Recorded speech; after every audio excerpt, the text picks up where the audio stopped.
I sat paralyzed, divorce papers shaking in my grip like a confession I was never ready to receive. The ink looked new, but the wound had been festering for far longer, quiet and relentless beneath my skin. He gazed at me as if I were a stranger, his eyes colder than I remembered. "I'm leaving," he said. "Not dead, just gone. And this time it's forever." I knew I should have broken down. I should have screamed, begged, collapsed under the weight of his words. But when the crematorium director's voice crackled over the line, "Ma'am, there's no body in the casket. Only a note." Something in me didn't shatter. It hardened. It wasn't grief. It was clarity. I remembered the beginning before the fractures appeared. We met in a small cafe downtown, both searching for new beginnings. He was magnetic, full of charm, desperate for a reset. We built a fragile world out of late-night conversations and whispered promises. He swore devotion. I clung to his words, because hope was the drug I willingly consumed every single day. But then the changes came. The midnight texts he brushed off as work. The way he smiled dismissively whenever I asked about her. The secretary who suddenly seemed to hold all his attention. He tried to conceal it, but I've always been good at reading what hides between the lines.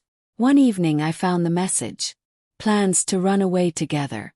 That betrayal didn't destroy me. It honed me into something sharper. I didn't explode. I didn't confront him.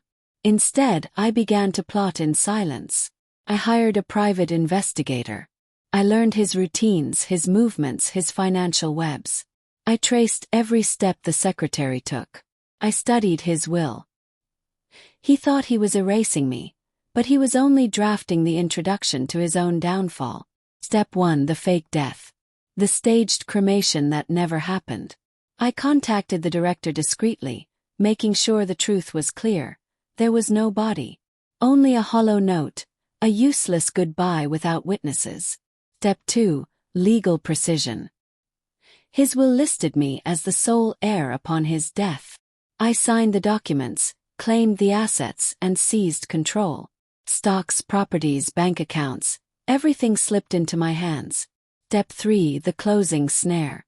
His mother's house, their chosen hideout. I secured it, installed hidden cameras, trackers, and even pulled favors from a few allies in law enforcement. The call came exactly as I knew it would. His voice trembled with panic. "You can't do this. I'm alive." Smiled. The balance of power had shifted. "I'm not the one vanishing," I told him. "You are." In that moment he finally understood. His refuge wasn't safe anymore. His fortune was gone. His identity dismantled.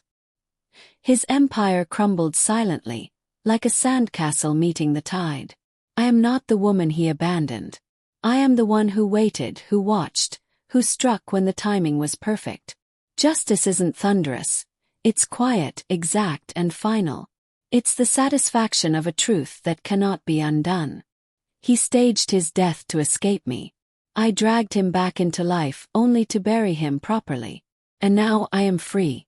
Not because I released him, but because I took everything. 'Cause I endured.